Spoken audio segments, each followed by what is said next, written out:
নমস্কার বন্ধুরা, রসনা আর test of হোমে আপনাদের স্বাগত। আশা করি আপনারা সকলে ভালো আছেন। বাঙালির প্রিয় ইলিশ মাছ, হ্যাঁ একটু কাটা বেশি ঠিকই, কিন্তু ইলিশ মাছের স্বাদ আর গন্ধে বাঙালি তো পাগল। আমার আজকের রেসিপি সর্ষে পোস্ত ইলিশ। তো চলুন আমার রান্নাঘরে রান্নাটা সেরে ফেলি। এখানে আমি 5 পিস ইলিশ মাছ নিয়েছি, ভালো করে ধুয়ে নিয়েছি।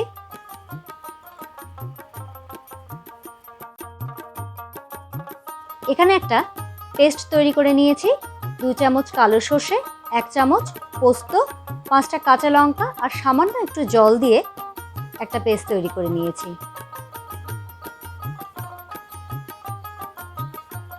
এই পেস্টটা এবার মাছের মধ্যে দিয়ে দিচ্ছি।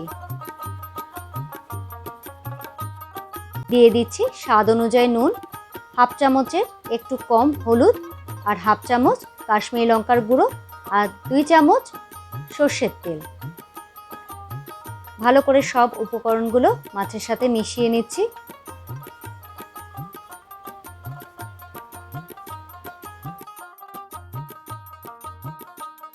খুব ভালো করে মাছের গায়ে মিশিয়ে দিতে হবে। এটা আমি 15 মিনিট রেস্টে রেখেছিলাম। তারপর কড়াইতে সর্ষের তেল দিয়ে কালো জিরে আর কাঁচা লঙ্কা আমি ফোড়নে দিলাম।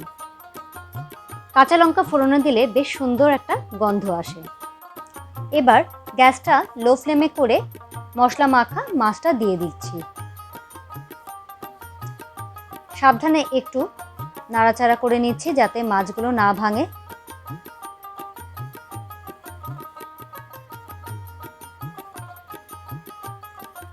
একবার মাছগুলোকে আমি উল্টে দিচ্ছি, কারণ এরপরে মাছগুলো বেশি নরম হয়ে যাবে, তখন কিন্তু বেশি নাড়াচাড়া করা যাবে না, ভেঙে যাবে। ওপর থেকে মশলার বাটি ধোয়া জলটা আমি দিয়ে দিলাম। এবার একটু ফুটতে দেব। মিডিয়াম ফ্লেমে করে দিয়েছি। ঝোলটা ফুটছে। এবার আমি ঢাকা দিয়ে কিছুক্ষণ রান্না করব।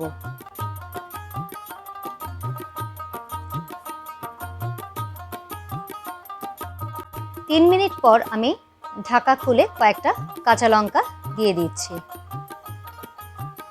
আবারও ঢাকা দিয়ে 2 মিনিট রান্না করব।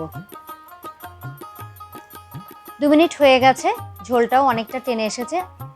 মাছগুলো সেদ্ধ হয়েছে কিনা দেখার জন্য আমি একটা কাঁটা চামচ দিয়ে জাস্ট একটু দেখে নিচ্ছি। পুরোপুরি সেদ্ধ হয়নি, আর একটু আমি ঢাকা দিয়ে রান্না করছি। গ্যাসের ফ্লেমটা এবারে আমি একদম লোতে করে দিয়েছি, না হলে জলটা আরও বেশি টেনে যাবে। তবে আপনারা যদি আরেকটু বেশি গ্রেভি পছন্দ করেন তাহলে আরেকটু জল বেশি দেবেন। আমি একটু মাখামাখাই করব। ওপর থেকে টক দই একটু বিট করে আমি দিয়ে দিলাম, দিয়ে আবার ঢাকা দিয়ে দিলাম। গ্যাসের ফ্লেমটা অফ করে দিয়েছি। 5 মিনিট স্ট্যান্ডিং টাইমে রেখে আমি এটা সার্ভ করে দিচ্ছি সার্ভিং প্লেটে।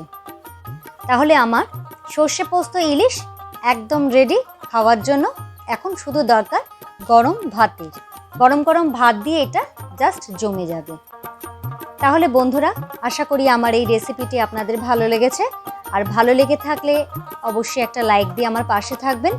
আর আপনি যদি আমার নতুন বন্ধু হয়ে থাকেন তাহলে আমার চ্যানেলটি যদি আপনাদের ভালো লেগে থাকে অবশ্যই সাবস্ক্রাইব করবার জন্য অনুরোধ রইল। পাশে থাকা বেল আইকনটি অবশ্যই প্রেস করে দেবেন, তাহলে যখনই আমি নতুন ভিডিও আপলোড করব আপনাদের কাছে সবার আগে পৌঁছবে। আজ তাহলে আসি। সবাই ভালো থাকবেন, সুস্থ থাকবেন।